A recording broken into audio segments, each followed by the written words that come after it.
Welcome back to another video on Gearsaw Studios, and today I'm going to be showing you how to build yourself a backyard. And of course you can see a bunch of little things on how to do it. Like we have a pool with pool floaties, a jacuzzi, we even have a garden with a cute little palm tree.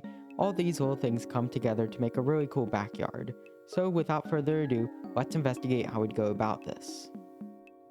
Starting off, we need ourselves an area to call a backyard, which usually involves a house and a fenced-in area. Here's my fence design. You can see it's a picket fence. If you want a white version, you could probably use quartz and pale stripped logs in order to create that effect. And then we have a gate right here, so that way we have access even if we don't go through the house. And you know, that's a security concern in real life, but in Minecraft that's just kind of building. And right here on this probably very undesirable property considering that highway, still we have a decent amount of room. And you might want to increase the amount of room because, you know, you might run out. Anyways, let's start off with a very simple piece that a lot of people want, a pool. And I'd recommend placing down a little bit of sandstone, maybe alternated with polished granite, in order to create a 2-block wide rim where we can place the pool. Because of course, we need to have an area where it actually is divided from the grass. You know, you don't want it to all go into the ground, stuff like that. Let's start off like that. And then let's dig out a pit and make sure that it is decently deep. And the fact that it's multi-leveled. We don't want the whole thing to be just deep end. We need the shallow end. Right here, we have the pool pit. And you can see it's just a pit. And we're going to decorate it with some prismarine. Here's a little jacuzzi I made. And you can see right here, it's a jacuzzi, aka hot tub, and let's fill it with water. And you can see it goes all the way up here, and we can have the vent in the middle, you know, filtration, and we can do some extra things. So like waterlog that, we could even have it waterfall into the pool. Potentially a slab would work best for this. Luckily, all the blocks I've used here have slab variants, which means I can do this. You can see, slice that out, add this, and I'm going to waterlog it when it's finally time to do the actual water in here. For now, this is our shallow end, and we want to go progressively deeper. It should taper off right about here, and then we have a wide area of just deepness. And then right here, maybe we could hide some lights. You can see here, very small portion of the actual block behind it visible, allowing you to keep this pool nice and well lit. So let's do it like that. Right here, we have the completed pool, and you can see we have our jacuzzi right here with the steam coming out, totally not toxic smoke. Then we have a lounger here, a nice pool floaty, and then we have the nice smooth bottom, a little bit of glow lichen to simulate algae because it is horrible to clean one of these things. Yeah, I tried it, it was not fun. And then we have whatever toys stuck down here because dad won't come in to get them. Yeah, definitely not based on real life. But anyways, now, what about said father figure? Well, we have the grill.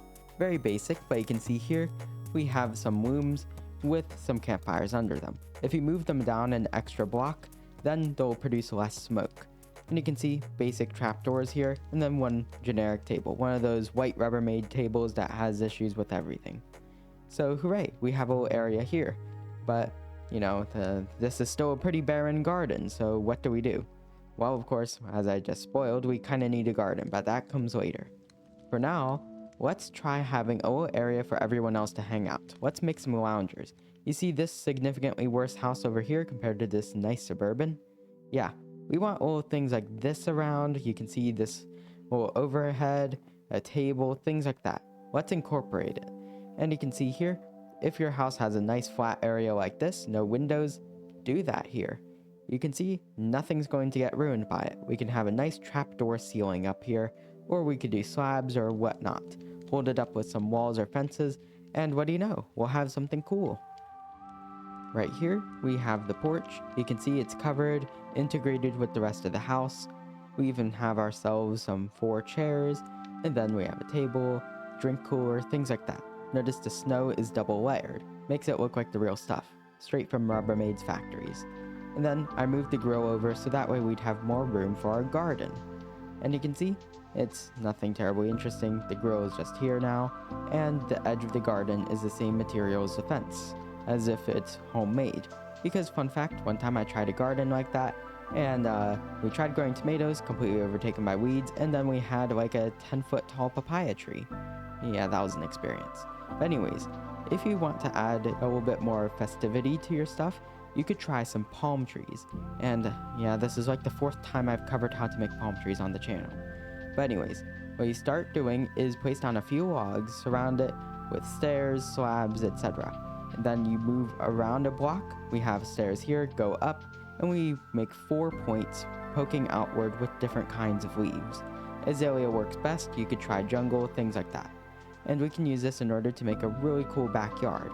As for the rest of the garden, it can be an actual farmland area, maybe some potatoes and carrots. With a mini palm tree now in place, notice the usage of concretes in here to make it look like a bottle palm.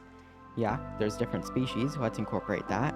We also have a nice intercropped garden with some melons too. And, well, it looks really nice.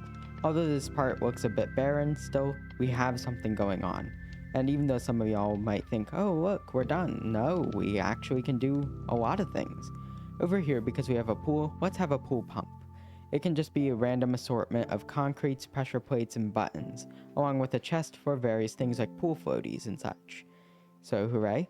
Notice the ground is also muddy and full of podzol in order to make it look like we have a transition layer between the potentially leaking pool pump and the rest of this place. And then finally, let's create an umbrella. And we all know how to make open umbrellas, usually, but let's try a closed one. So something like this, you can see how we alternate, and we have some banners. This one might be a bit too tall, but the idea remains. Let's create a little umbrella like that, and well, hey, you might want to incorporate it into the rest of the build. And we can have an open one if we surround it in string and put carpets around. Very cool way to go about it. Don't forget, trapdoors exist. With this umbrella and a new couch here, we can see this place is nice and complete. And well, hey, you have a backyard. It's, a little bit of an atypical one, but has a pool and it's prime for any cookouts, whatnot. We don't have all this leaf litter coming from a ton of trees in here, and we still have our things like a garden and such. So hooray! I definitely say this is a nice build, especially if you have a suburban house. Like this, you can see part 1 of this tutorial. Yeah, we can build a suburban, and then behind it, we can fill it up with a backyard, which makes it all nice and cozy. You have a complete setup here with these 2 tutorials. Either way, it's the end of today's video. If you enjoyed this video, remember, please like and subscribe, it really helps me out. Either way, enjoy the rest of your day. Gearsaw out.